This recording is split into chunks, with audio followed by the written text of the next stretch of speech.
If you're living in a car, it's gonna be okay. I created this story, right? It's titled The City That Never Sleeps. I want to read it to y'all. I hope y'all like it. It was late November when I first parked my car on the streets of New York City. The cold air cut through the cracked windows, and the muffled noise of taxis honking and subway trains rumbled beneath the car, a reminder that the city never rested. It was exactly what I needed. After everything had fallen apart back home, the car became my sanctuary, a small, mobile home in a world that felt too big, too fast.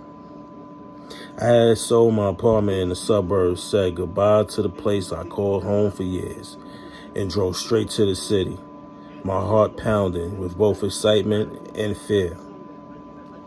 The decision was irrational, but in a city where nothing felt permanent, maybe it made sense to live in the one place that was always on the move. My car, a beat-up Honda Civic, became everything.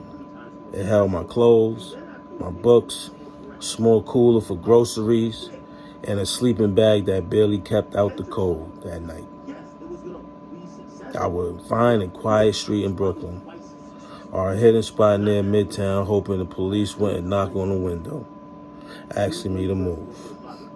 The city had no rules when it came to who slept where, but I always tried to avoid the more obvious areas, Times Square, for example, where you get caught within minutes.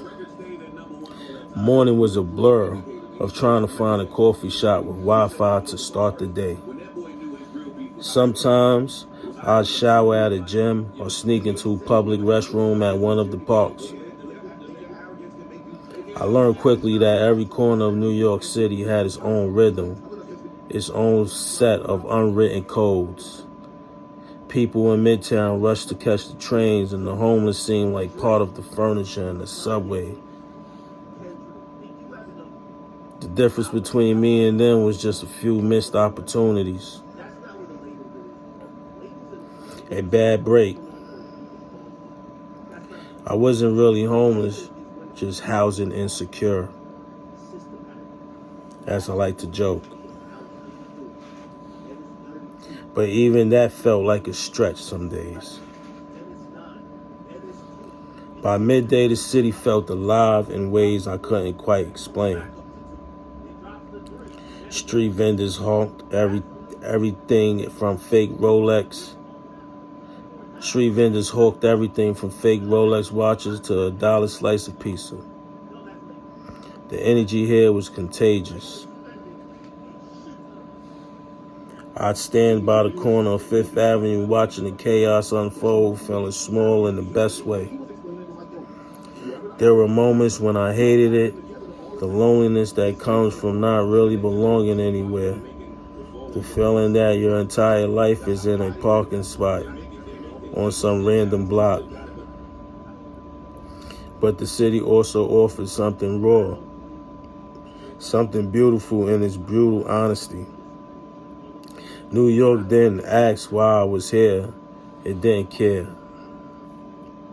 It just let me exist among its billions of other stories. It wasn't forever. I knew that one day I'd find a place. Maybe not a home with walls, but a place that felt like it. Until then, I continued living in my car, navigating the city's heartbeat, knowing I was just another part of the blur. Thanks for listening, y'all. You know what I'm saying? People gotta pay bills. Some people don't even got a crib, you know what I'm saying? A bed to lay down on. If that $150 could help them, you know what I'm saying? Get a room where they can take a shower and have a bed to lay down on. Get something to eat. You know what I'm saying? Whatever they want to use it for. Go ahead, man. You want it? Use that money.